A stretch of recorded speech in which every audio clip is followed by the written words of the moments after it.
तुम्हीच परवानगी दिली होती, मग आता गोळ्या का काढताय? या सिनेमातला डायलॉग नाही, हे 18 एप्रिल 2024 ला खरोखर घडलं. हॉर्मुझच्या समुद्रात भारताच्या जहाजांवर एक जहाज 20 लाख बॅरल तेल आणि अचानक गोळ्यांचा आवाज, हे सगळं आपण आज या व्हिडिओच्या माध्यमातून जाणून घेणार आहोत. नमस्कार, मी केतन आणि तुम्ही पाहताय कसं काय. सगळ्यात पहिला प्रश्न म्हणजे हॉर्मुझ म्हणजे काय? हॉर्मुझची समुद्रधनी म्हणजे जगाच्या तेलाची नळी. फक्त 33 किलोमीटर रुंद एक पाण्याची पट्टी, पण जगाचं 25% समुद्र तेल इथूनच पास होतं. Saudi Arabia, Iraq, UAE, Kuwait या सगळ्यांचं तेल याच रस्त्याने जगाला मिळतं आणि भारताचं आहे. आपण जगाचे तिसरे सर्वात मोठे तेल आयातदार आहोत. म्हणजे सोप्या भाषेत सांगायचं तर हॉर्मुझ बंद म्हणजे भारतात तेल बंद, तेल बंद म्हणजे पेट्रोल महाग, आणि पेट्रोल महाग म्हणजे भाजी, किराणा, ट्रक, बस सगळंच महाग. थेट तुमच्या माझ्या खिशावर मार.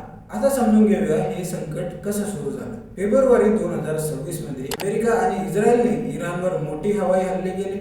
इराणचे सर्वोच्च नेते अली खामेनी मारले गेले. इराण संतापला आणि त्यांनी लगेच हॉर्मुझ बंद केलं. 7 आठवड्यात IRGC ने 21 पेक्षा जास्त जहाजांवर हल्ले केले. जगभरातल्या मोठ्या शिपिंग कंपनीजने हा रस्ता सोडला. जगाच्या तेल निर्यातीत 60% घट झाली. मग 8 एप्रिलला एक तात्पुरता सीजफायर झाला आणि इराणने सांगितलं ठीक आहे, काही जहाजांना परवानगी देतो. भारताच्या जहाजांनाही ग्रीन सिग्नल मिळालं होतं. आता जाणून घेऊया 18 एप्रिलला नक्की काय झालं. सनमार्क हेरल्ड हे भारताचं सुपर टँकर निघालं. आत होते 20 लाख बॅरल इराकी तेल. इराणने परवानगी दिली होती, सगळं क्लिअर होतं. जहाज हॉर्मुझ मध्ये शिरलं आणि अचानक 2 IRGC गनबोटी आल्या आणि गोळ्या सुटल्या. क्रूने रेडिओवर ओरडले, you gave me clearance to go, you are firing now, let me turn back. हे ऑडिओ NBC न्यूजने जगासमोर आणलं. सनमार्क हेरल्ड आणि जॅक अर्नो दोन्ही भारतीय जहाजे मागे फिरली आणि इराणने लगेच जाहीर केलं हॉर्मुझ पुन्हा बंद. कारण काय?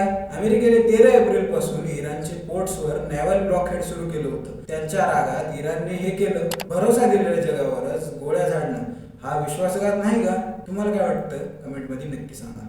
आता जाणून घेऊया यावर भारताची प्रतिक्रिया काय. भारत गप्प बसला नाही.